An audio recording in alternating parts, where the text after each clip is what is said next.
Menjalani hidup sempurna dan kudus sepenuhnya berkenan kepada Tuhan.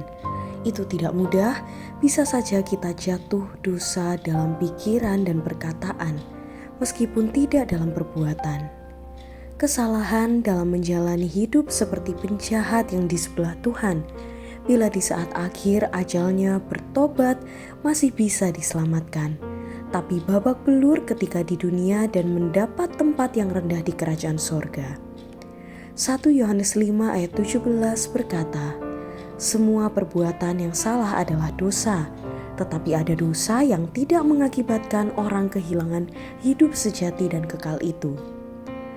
Matius 5 ayat 19 berkata, karena itu siapa yang meniadakan salah satu perintah hukum Taurat sekalipun yang paling kecil dan mengajarkannya demikian kepada orang lain, ia akan menduduki tempat yang paling rendah di dalam kerajaan sorga.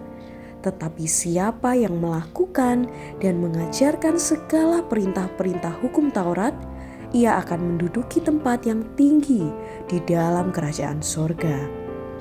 Tuhan Yesus sendiri mengatakan hujat terhadap dirinya masih bisa diampuni, tapi hujat terhadap Roh Kudus adalah menyangkal kuasa dan kebenaran pencipta dan penguasa jagat raya tidak diampuni.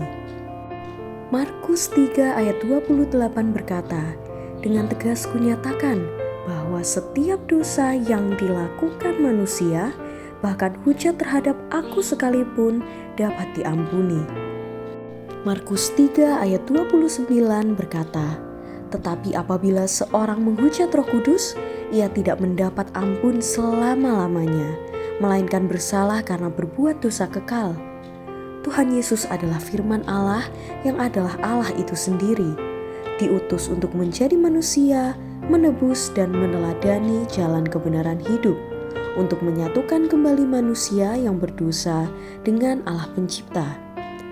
Yohanes 17 ayat 21 berkata, doaku untuk mereka semua ialah supaya mereka akan sehati dan sepikiran, sama seperti engkau dan aku, ya Bapa, supaya sebagaimana engkau ada di dalam aku dan aku di dalam engkau, demikian pula mereka akan ada di dalam kita.